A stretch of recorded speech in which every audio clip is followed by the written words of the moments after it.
wabarakatuh. Kami dari kelompok 3 ingin membahas tentang e-payment. Pertama-tama saya ingin berterima kasih kepada Pak Dinda Aulia Rahman, SEMA, selaku dosen pengampu mata kuliah Governance Digital. Perkenalkan, nama saya Rizwan Armansyah Putra serta rekan saya Fiananda Putri, dan saya sendiri adalah Dinda Maulida. Nah, kita mau bahas apa sih di sini? Oh ya, untuk pertemuan kali ini kita akan membahas materi pengertian e-payment. Yang kedua, kita akan membahas tentang manfaat e-payment, lalu pihak-pihak yang terlibat dalam e-payment itu, terus ada keuntungan e-payment juga, terus ada resiko pengguna, terus ada tipe-tipe pembayaran dalam e-payment itu sendiri, terus ada metode e-payment, lalu ada sistem pembayaran e-payment, lalu ada kesimpulan dan saran dari kelompok kami. Oke, jadi kita di sini akan membahas tentang poin itu semua. Mari kita ke pembahasan pertama. Nah, untuk pembahasan pertama, saya akan menjelaskan apa itu e-payment. Tetapi sebelum masuk ke pembahasan, saya akan menjelaskan dulu gimana sih e-payment yang ada di Indonesia. Sekarang adalah era digital, di mana mengharuskan masyarakat untuk cerdas dalam memanfaatkan kemudahan dari teknologi. Berbagai inovasi dalam berbagai bidang membuktikan bahwa masyarakat juga turut andil dan juga dalam perkembangan zaman yang semakin modern. Perkembangan fintech juga ikut dalam mempengaruhi munculnya perusahaan startup yang ada di Indonesia. Salah satu produk finansial tersebut adalah uang elektronik atau juga disebut dengan e-payment. E-payment adalah suatu model pembayaran yang menggunakan dan menawarkan kenyamanan kepada pengguna dalam melakukan transaksi. Nah, transaksinya itu sendiri kita lakukan dapat menggunakan teknologi atau dengan menggunakan HP saja. Maka dari itu, pembahasan kali ini adalah sangat menarik buat kita ketahui gimana sih pembayaran e-payment yang ada di Indonesia itu sendiri. Nah, yang termasuk di dalam pembayaran elektronik itu sendiri ada yang pertama dengan menggunakan m-banking, e-money, internet banking, kartu kredit, debit, dan mobile payment. Nah, untuk perkembangan e-payment di Indonesia itu semakin canggih karena dengan munculnya sistem pembayaran online transaksi dapat berjalan lebih cepat, efisien, dan juga dapat berguna untuk masyarakat yang ada di Indonesia.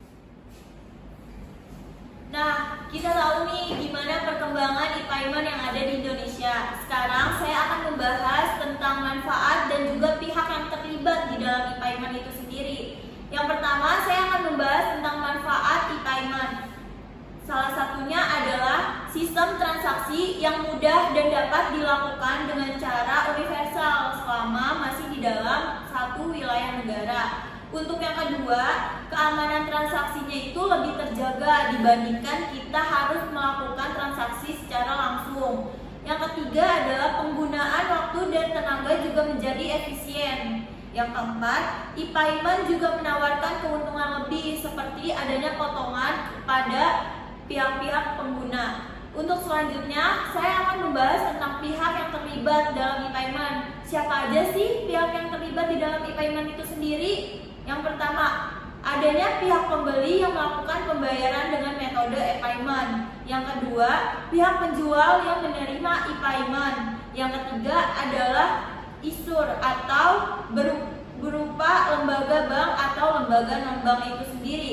Yang keempat, pihak pengontrol regulasi atau biasa pihak yang mengawasi dan juga mengatur proses e-payment itu sendiri.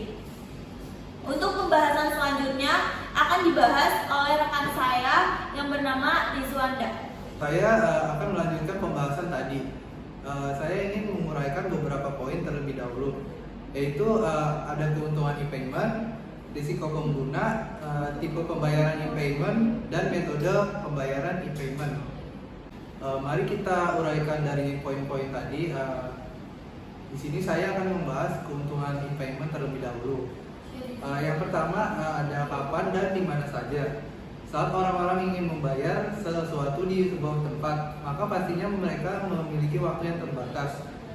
Hal ini sangat berbeda dengan digital payment. Dengan digital payment kita bisa melakukan apa saja dan di mana saja. Selama gadget masih terhubung, maka jaringan internet digital payment maka tetap bisa dijalankan. Yang kedua, ada lebih aman dibandingkan dengan cash. Saat ini kan sering banyak berita marak-marak uang palsu beredar di masyarakat. Namun hal itu bisa kita hindari dengan adanya digital e-payment ini. Orang-orang tidak perlu lagi mengira bahwa uang itu asli atau palsu. Dengan tingkat keamanan yang tinggi disediakan oleh penyedia layanan digital payment, maka transaksi yang dilakukan pun berjalan dengan aman dan nyaman. Yang keempat, ada hemat dan waktu tenaga. Dalam beberapa tahun ke belakang, kamu mungkin pernah merasakan antrian yang cukup panjang saat hendak membeli pulsa ataupun membeli sebuah tagihan.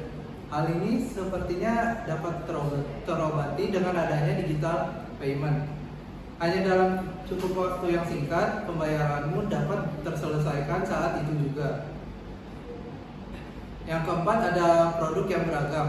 Kamu bisa melakukan banyak pembayaran dengan digital payment ini. Dalam satu wadah, segala jenis transaksi dapat dibayarkan dengan mudah, diselesaikan dalam waktu singkat.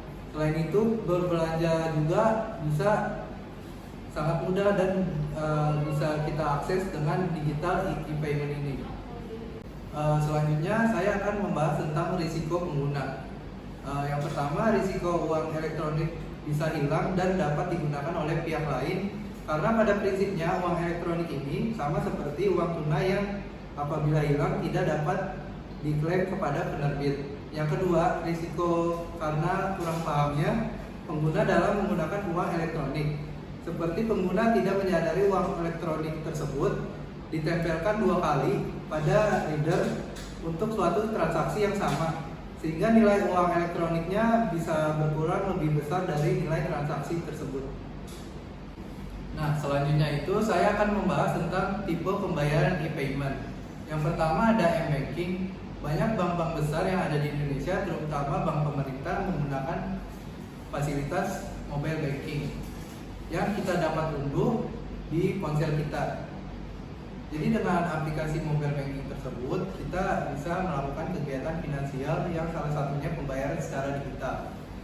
Yang kedua, ada SMS banking. Dengan SMS banking, kamu juga bisa melakukan digital payment agar nomor ponselmu dapat dijadikan alat transaksi. Maka kamu harus mendaftarkan terlebih dahulu di bank yang tempat kamu menabung.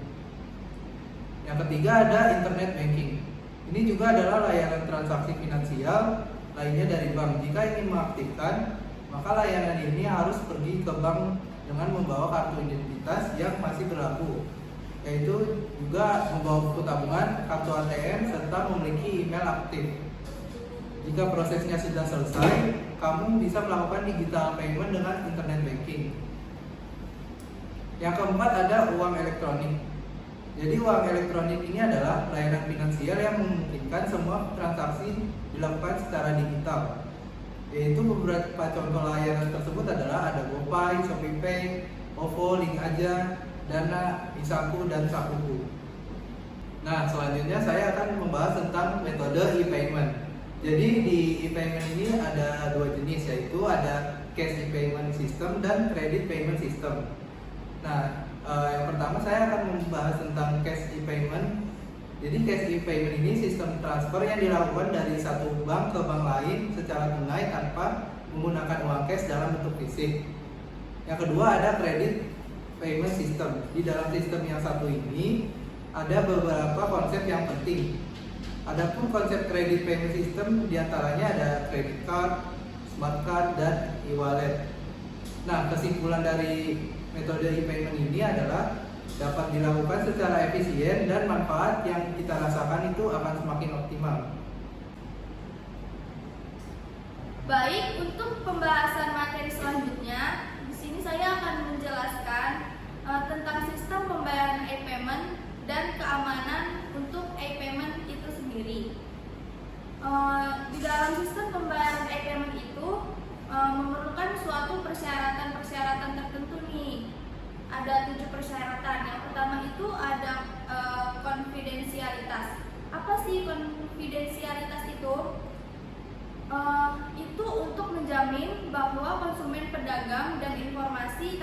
pembayaran tetap konfidensial. Yang kedua ada integritas. Integritas itu dari semua data yang ditransmisikan melalui jaringan publik seperti internet. Yang ketiga ada autentikasi.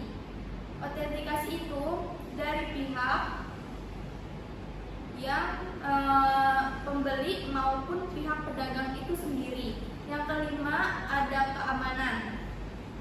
Berkaitan dengan perlindungan atau jaminan keamanan dari pihak-pihak yang tidak bertanggung jawab. Selanjutnya ada mekanisme privasi. Apa sih mekanisme privasi itu? Itu diperuntukkan untuk pertukaran informasi yang sifatnya umum maupun pertukaran data pembayaran. Selanjutnya ada divisibilitas. Divisibilitas itu berkaitan dengan spesifikasi praktis transaksi baik untuk volume besar maupun transaksi skala kecil. Selanjutnya ada interoperabilitas. Apa sih interoperabilitas itu? Dari perangkat lunak maupun jaringan dari penerbit kartu kredit dan perbankan. Selanjutnya di sini saya akan membahas apa aja sih yang termasuk keamanan untuk menjaga pembayaran e-payment itu sendiri. Yang pertama itu ada public key infrastruktur atau disingkat dengan PKI. E-payment system secara khas modelnya tipikal seperti ini adalah memungkinkan untuk para pemakai yang ada pada dasarnya tidak aman di dalam jaringan publik seperti internet. Maka dengan public key infrastruktur ini akan merasa aman dan secara pribadi menukar uang dan data melalui penggunaan suatu publik. Yang kedua itu ada public key encryption. Apa sih itu? Itu adalah suatu proses pengkodaan data mentah menjadi data yang tersamar yang dikirimkan oleh pengirim yang dapat disampaikan oleh penerima dengan aman dengan teknik pemetaan tertentu. Yang ketiga ada Secure Socket Layer atau disingkat dengan SSL. Itu merupakan suatu protokol yang membuat sebuah pipa pelindung antara browser cardholder dengan merchant, sehingga pembajak atau penyerang tidak dapat menyadap atau membajak informasi yang mengalir pada pipa tersebut. Lalu yang keempat ada Transport Layer Security.